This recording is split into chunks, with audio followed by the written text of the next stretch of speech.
algebra. Okay? First definition thing is that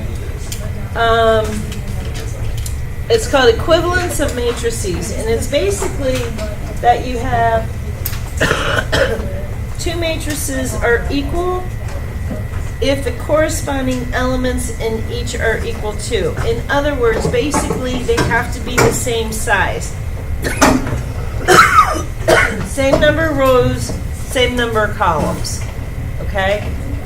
So for instance, this is a 2 by 2 and this one's a 2 by 2. Therefore they're equivalent. Alright? Whereas this particular one is a 2 by 2 and this one is a 2 by 3, so therefore they're not equivalent.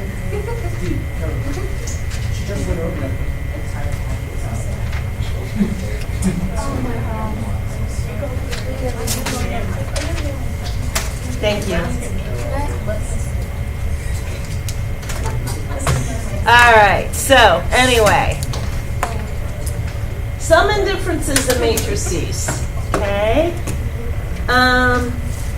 If A and B are both matrices of m times n, in other words, they have to be equivalent matrices or the same size, okay, in order to be able to add and subtract.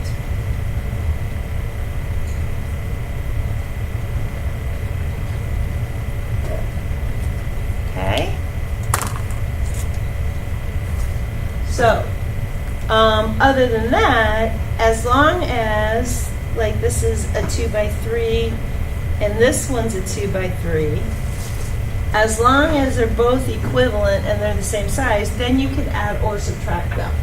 All right? So, for instance, A is going to be 0, 4, -2, 1, 4, and 1. And we're going to add B. Okay? And you literally just add or subtract the elements that are in the exact same position and replace it. So I have position, I'm in, this is row 1, column 1. So that gives me position 11, right? So 0 plus 1 gives me 1. And then I have 4 plus 1 is going to give me 5. And then I have -2 and 0 gives me -2. Is everybody with me? So you basically take the elements that are in the same position, add and subtract them, and then that's what becomes the element in that position. So 1 plus -5 is going to give me -4. And then 4 plus 6 is going to give me 10. And then finally, 1 minus 1 gives me 0.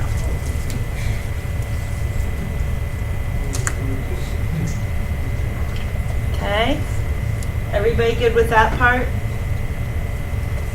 Okay. Now, let's look at number 2. We have B minus C. B is a 2 by 3. C is a 3 by 2. Are we going to be able to do that one? No, because it's not the same size. So, in your calculator, that's what you're going to get if you try to do one that doesn't match. It's going to say dim means dimension. Your dimension size is mismatched. And what happens is, like, I already put them in there, but like if you're going to do a whole bunch of them, you can just store them in there, because then you could say, hey, A plus B, and it'll actually calculate it out for you. Okay, good so far? On the ones that just does the zoom or alpha zoom and it brings up the matrix, so matrix plus matrix, you can do it that way too. It works the same. All right? Okay, then let's talk about some properties.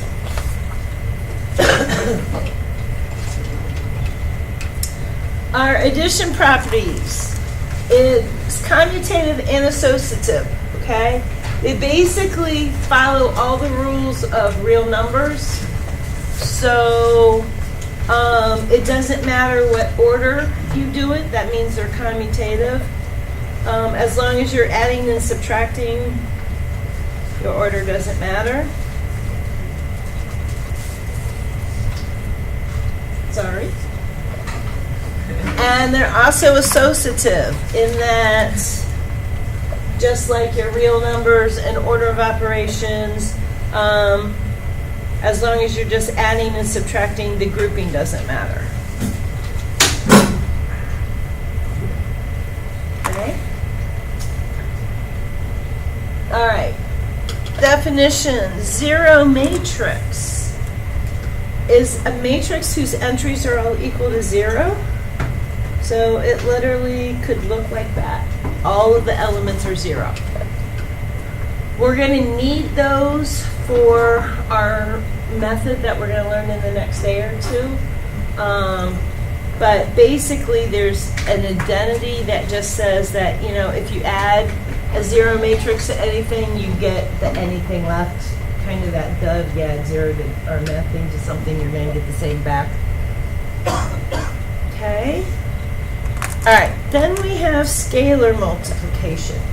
Scalar is when you're making it bigger or smaller, okay? So when it's like your dilations. If it's greater than 1, you're doing the bigs, and if it's less than 1, you're doing the smalls. Scalar multiplication is the same property. It also has all the properties of your real number. Just like you can distribute, all of that stuff is the same. All right, so when you're going to do scalar multiplication, you're going to do order of operations, basically. Okay, so we're going to multiply the 5 towards A first. And so that would be, it's kind of like doing your distributive. 5 times 0 is 0. 5 times 4 gives you 20. And 5 times -2 gives you -10. So you just multiply every position or every element by whatever you're multiplying by. So then 5 times 1 is 5. 5 times 4 is 20. And 5 times 5 is, or 5 times 1 is 5.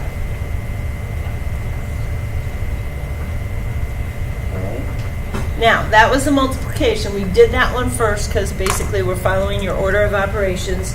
So now I'm going to subtract my B. -5, 6, -1. And this is where I'm going to go back to, you just subtract from each element. So 0 minus 1 gives me -1. 20 minus 1 gives me 19.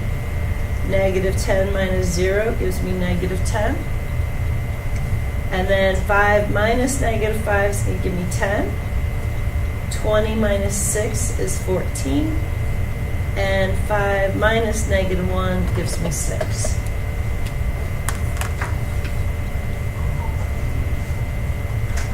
Okay?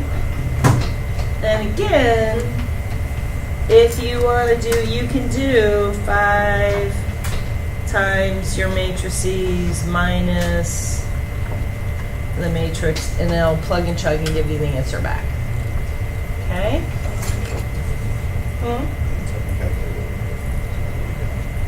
because I just have numbers in. I don't have this particular matrix in. I just threw some numbers in earlier. Okay? All right. Let's do the last operation, which is matrix multiplication.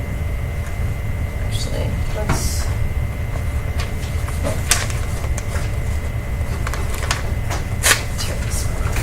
All right, so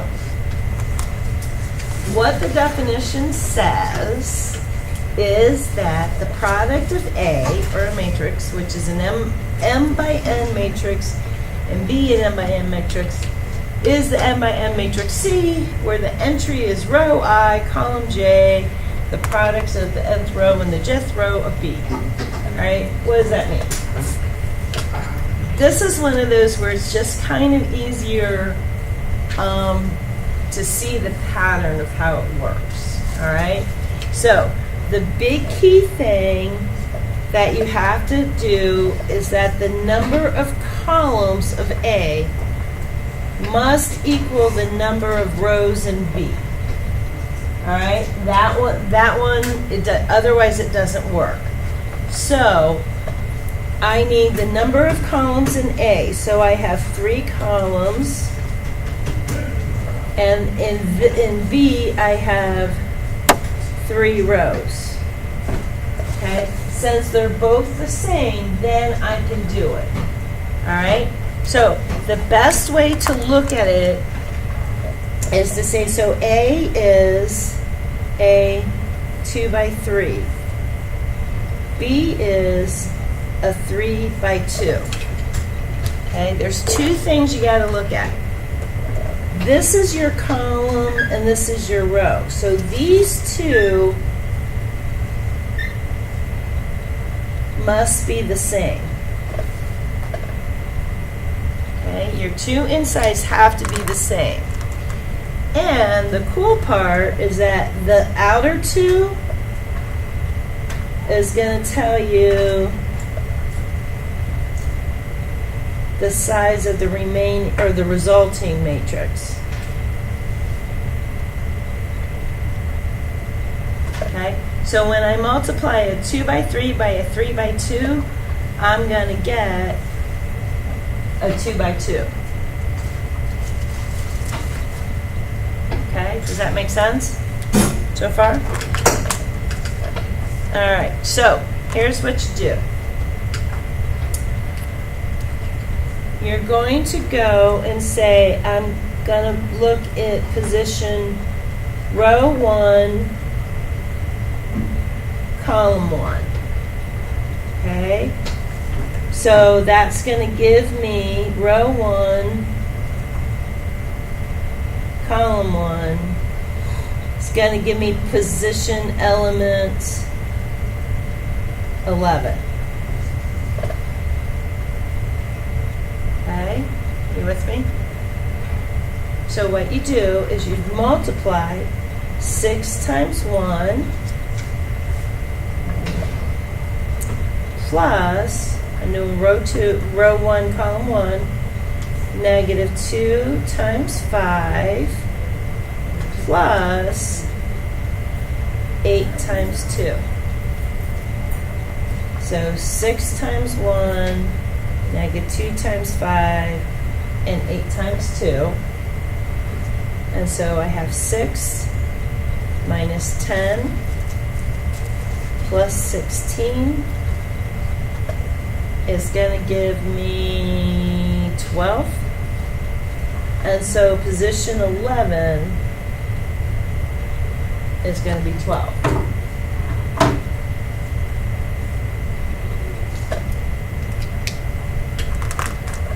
Kind of with me so far?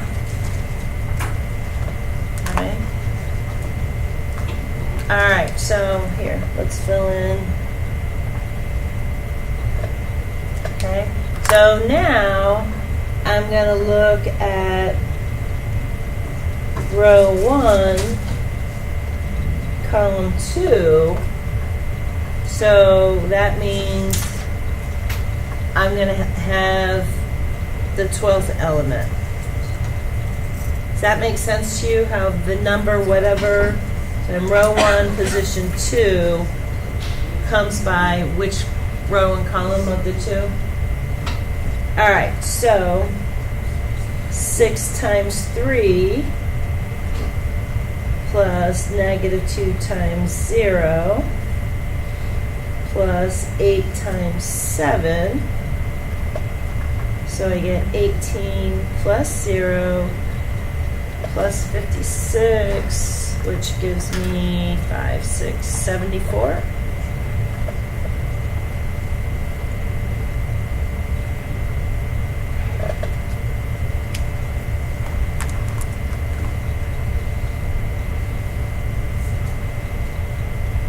And honestly, it really doesn't matter what order that you do them in, as long as you put them in the right position in the matrix. I tend to do it in the same order so that I don't get lost. But so now I'm going to do row 2, column 1. So that means I'm doing position 21. And so I have 1 times 1 plus 4 times 5 plus 5 times 2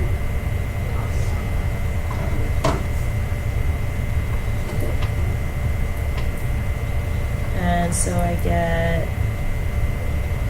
31 for position 21.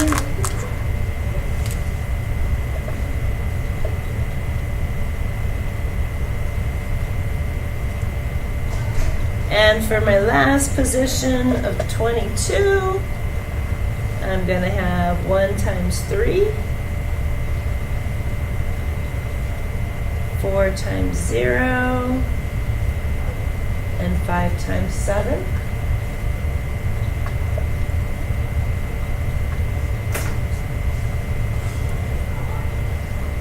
And so there's my ending matrix.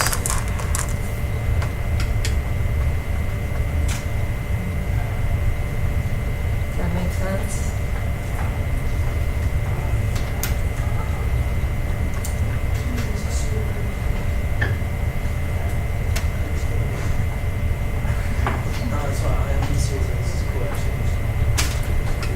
The pattern, that's why I like matrices, because there's a very distinct pattern.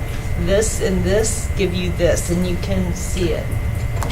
Is the same pattern apply to like 4 by 3 and 3 by 4? Or 5 by 10s, and yes. So, for instance, if I have, let's say, all right, I want to multiply A and B together. What's in my calculator? Can you see that? Okay. So A is a 3 by 3, B is a 3 by 3, and C is a 2 by 3. Okay. If I multiply A and B together. First off, can I do that? Can I multiply A and B together? Yeah. Because my two insides are the same.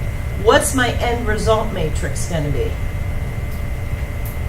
Is it going to be a 4 by 4 or 6 by 6 or 1 by 3 or? Huh? Yep, because the outer ones are the 3 by 3. So, and again, funky numbers. Let's just see. So I have A times B, and I get a 3 by 3. Okay. What about if I did B times C? Am I going to be allowed to do that? Why? Because it what?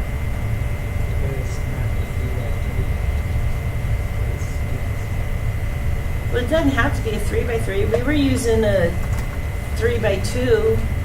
Well, is that the outside? Yes, the outside and the insides aren't going to match because I have a 3 and a 2. So if you go to do that, so B times C, that's what you're going to get. Dimensions mismatch, and so you can't do it. Okay. Okay, good. All right, Math Excel. There's 13 problems. I think 1 through 4 are vocab. 5 through 7 are adding, subtracting, and then 8 through 13 are the multiplication ones. All right? And it's due Friday. But honestly, you get 20 minutes. Most everybody got through 3/4 of it earlier.